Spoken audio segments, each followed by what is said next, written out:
The presentation in Ghost of Tsushima, and especially the HDR presentation in this game, is just from a different planet.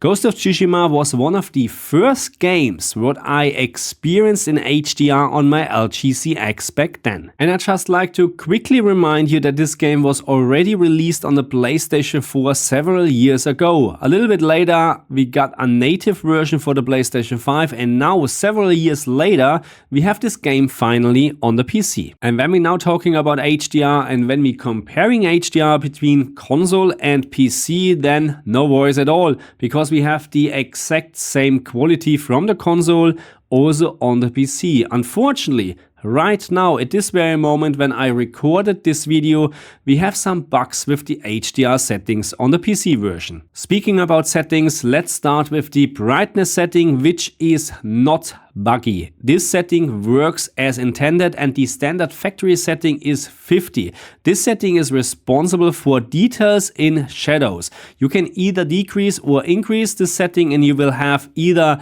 less or more details in very dark objects. Moving on, we have the contrast setting, where you can choose between two different modes. We have the default setting and we have the dramatic mode. We talk about this setting a little bit later. The next setting what we have is called HDR Max Luminance, and this setting is unfortunately right now at this very moment when I recorded the video broken or faulty, because the maximum peak brightness is limited to 1000 nits. Even you set the slider to 1500, the maximum peak brightness in specular highlights is limited to 1000 nits right now. And I just hope that when they're fixing the HDR Max Luminance slider, that they're also increasing the setting what you can set this slider to, because 1500 nits nowadays is, in my opinion, not enough anymore. The next setting and the last setting what we have in this game is called HDR Paperwhite setting, and I was actually in the impression that this setting should change the general brightness from the whole screen, but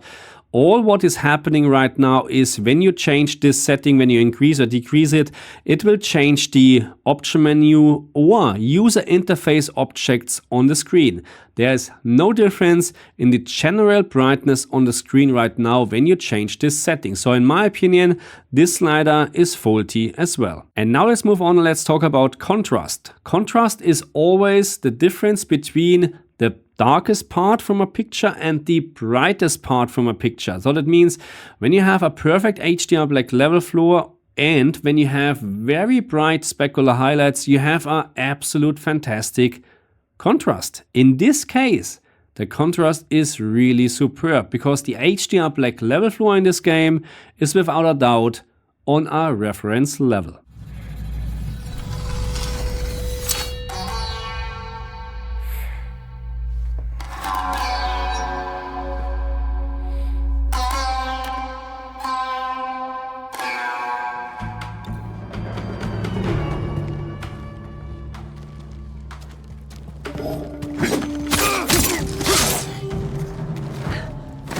When I started the game for the very first time, the brightness setting was set to 50, contrast was set to default, HDR luminance setting was set to 1000, and the HDR Paperwhite setting was set to 200. And with those factory settings, I was actually quite happy. The only problem, slightly problem what I had, was that at some point the picture was slightly too dark when it comes to shadow details. So please keep in mind that the HDR Paperwhite setting right now is not working as it should be, because in my opinion, it should not just increase the option menu or user interface objects on the screen. The HDR Paperwhite setting should increase or decrease the overall picture brightness of the game. So right now, the only way actually to get more details in shadows is to increase the brightness setting. And what I found is, after I analyzed the brightness setting, is that if you like to increase this value, just go for it. Because what I found is that even you go to a setting, let's say around 70, 80, the HDR black level floor is still pretty good. And in certain situations, even with setting 100, you will still reach 0 nits. But of course, I would not recommend to use 100, but a setting, let's say 60 or 70, to improve the shadow visibility is actually a very good value. So let's talk about the contrast setting what we have in this game, and here you can choose between default and dramatic. So what I found is that the default setting is much brighter than the dramatic setting. So I would actually not recommend to use the dramatic setting without changing the brightness setting, because you will just lose a lot of information in very dark objects.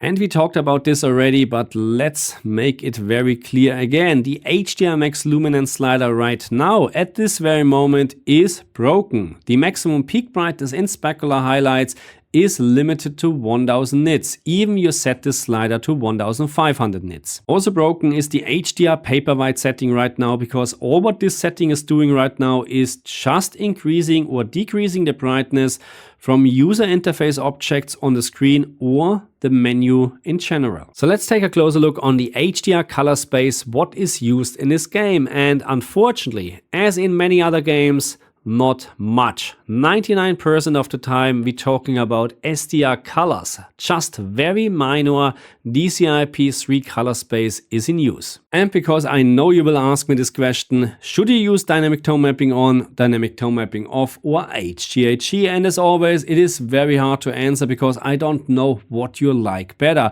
The only recommendation what I have is I would not recommend to use dynamic tone mapping off, because the maximum peak brightness output in this game is just not high enough actually to get a proper HDR result. The whole time when I tested HDR in this game, I used HGHG on my LG G2 and I was just happy with it. The only problem again what I had was that the picture, or not the picture, but the shadow details are slightly too dark, and this is easily changeable with the brightness setting in the game. Okay, my friends, so what is my recommendation in regards of the HDR settings right now? And the problem is I can't recommend proper settings because we have actually two broken sliders in this game. The HDR Max Luminance slider is not working and the HDR paper white setting as well. So this makes it very hard to recommend anything because I don't know when and how they're going to fix that. The only recommendation what I have right now is that if you like to have more shadow details, go ahead and change the brightness setting as you like it. You actually can't really destroy the picture. I mean, of course, if you choose to go and set this level to 100, then of course the picture is not very nice anymore. But I would say a setting 60 or 70 is still absolutely amazing actually in regards of contrast, and you get much more details in shadows. Okay, my friends, so that's it for this video, and of course I will keep you up to date when we have some fixes for the HDR sliders. I hope it doesn't take too long. The only thing what I have to say is that this is now the second game, actually the second PC port from a PlayStation game which has folded the HDR sliders. First it was Horizon Forbidden West and now Ghost of Tsushima. I don't know what is wrong, but if someone needs help testing HDR, I'm more than happy to help. Thank you very much, and I'll see you guys next time. Bye.